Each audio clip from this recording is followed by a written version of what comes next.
So I am shipping off the Sachtler tripod for replacement. So I'm sending it back to B&H. I reached out to them and asked what they'd be able to do for me, and their offer was to have me ship the tripod back, obviously, and they'll have their people take a look at it, I guess, check if it's actually defective, and once they check over it, they're going to send me a replacement tripod. It'll also be used, but I believe they said it'll be a little bit better of condition.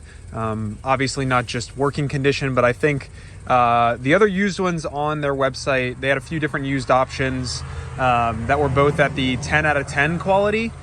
Maybe one was even open box. So I believe I'm getting one of those, which is a pretty good deal for me. Obviously it sucks to be without my brand new tripod. I guess not brand new, but the tripod that I was hoping to have for this week and next. I probably won't get the replacement until late next week. So not missing out on too many opportunities to use this tripod, but still does suck that I have to wait even longer for this to be taken care of. So this is a feature I've seen David Moorfield use with the DJI Mic 2s. I didn't really watch any reviews on them. I just have heard people talk about them with high regard, and the fact that I can get the extension piece that connects this directly to the Sony hot shoe. So I will probably look into that. Anyways, I recorded directly to the DJI mics because I didn't have a cable to connect it to my camera. I thought I did. It ended up not working, so I just recorded directly to, and now I've got an audio file that plays directly. It's a file directly in my computer, which is awesome. So yeah, cool little feature that the Rode Wireless Go's that I own don't have, but these DJI Mic 2s do have. Also, this carrying case is so nice. Just the way everything perfectly fits in there, magnetized, automatically charges and connects.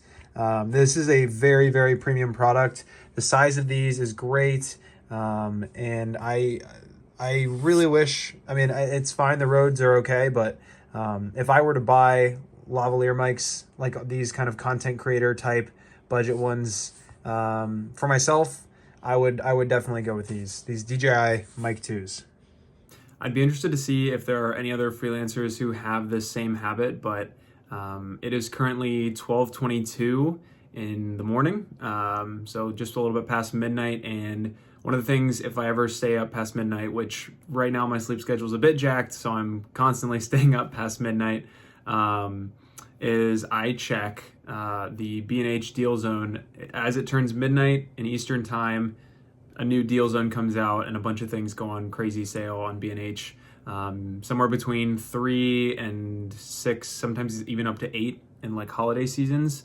Something that's on sale today is something that I have been eyeing for a long time, and I think this is actually going to be a real scenario where spending this money is going to save me money, a large amount of money over the long term, and that is DaVinci Resolve is on sale considerably. The normal price, I believe, is $295, and then it's on sale for I think $175. Right away, I'm spending $175 to get an activation card for the full studio version of DaVinci Resolve, but I currently pay about $65 a month for my full Adobe subscription. Now, on top of access to Premiere Pro, that Adobe subscription also grants me access to Photoshop, Illustrator, Lightroom, and I don't really use After Effects or Audition, but it grants me access to those if I want them. So that's the trade-off there, is that I'm losing programs, but here is where the decision is made for me. I used to pay $32 a month when I had a student pricing for Adobe. Somehow Adobe got confused with the timing of my schooling, and I graduated in May of 2023, and I had the student pricing up until a few months ago. So do the math on that. Probably an extra year, basically, is how long I had the student pricing for Adobe. Obviously now I'm just on full pricing and I'm paying $65 a month.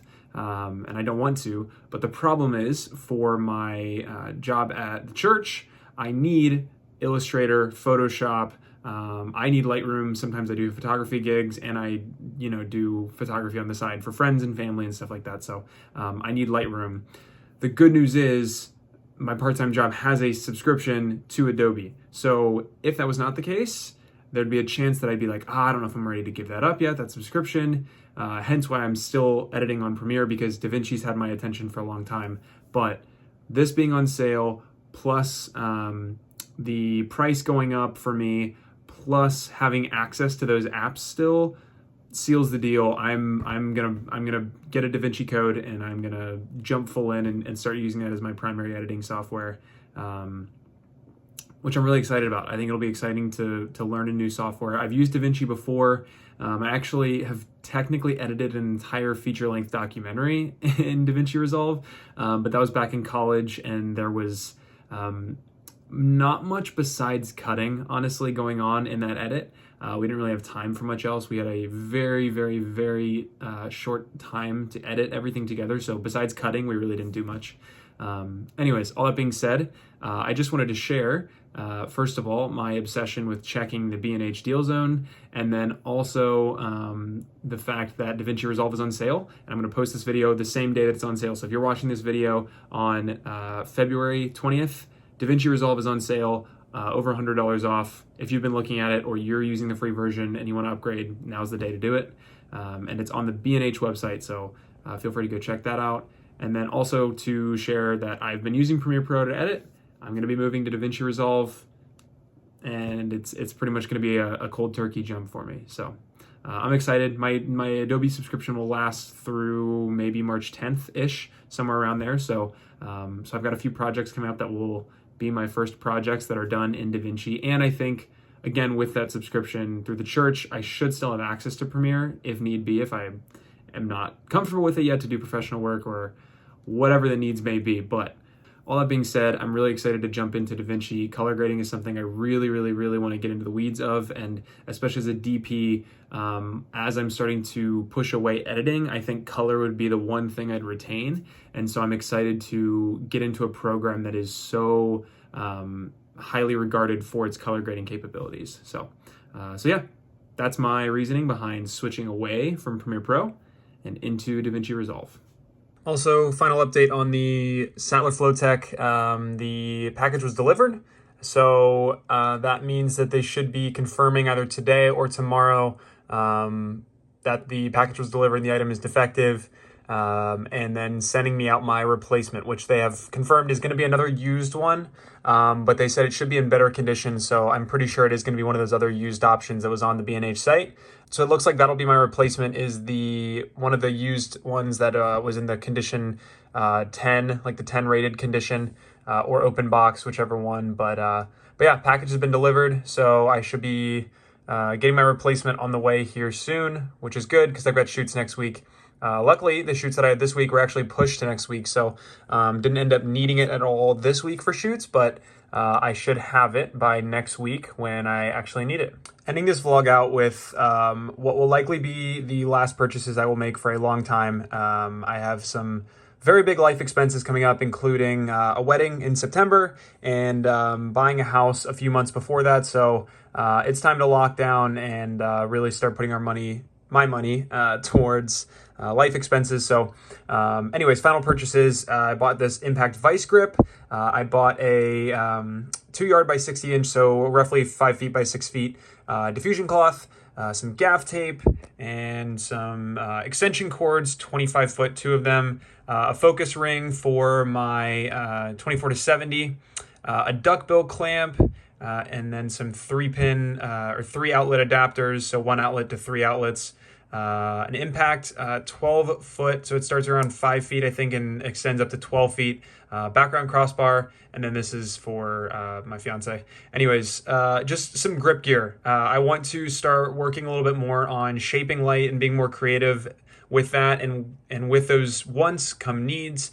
So a vice grip to be able to clamp down on this crossbar here so that I can do a T-bar of diffusion with this cloth. So I also bought some clamps that I showed in another vlog. They were like $1 a piece at Home Depot. But I want to be able to use a C-stand and this clamp, the vice grip, and then this crossbar to make a T-bar for diffusion, and then gaff tape just for whatever needs I may have, more stingers, a focus ring, a duckbill. I bought a piece of black poster board at Walmart for like $8. And I'm going to use that plus this as a negative fill, much cheaper than spending $100 to $200 on a flag, which I will do eventually. But for now, I wanted to be able to have negative fill without spending a ton of money. So plus this is going to be useful for bounce or other things that I might get in the future. So just a few random grip things that I bought off of Amazon. And once again, this is it. This is the final gear purchases I'm going to make for a long time. I need to just slow down. It's getting a little obsessive at this point to always have something on the way. But this is going to be some cool things that are helping me do some new cool things with lighting. And yeah, just wanted to share some purchases.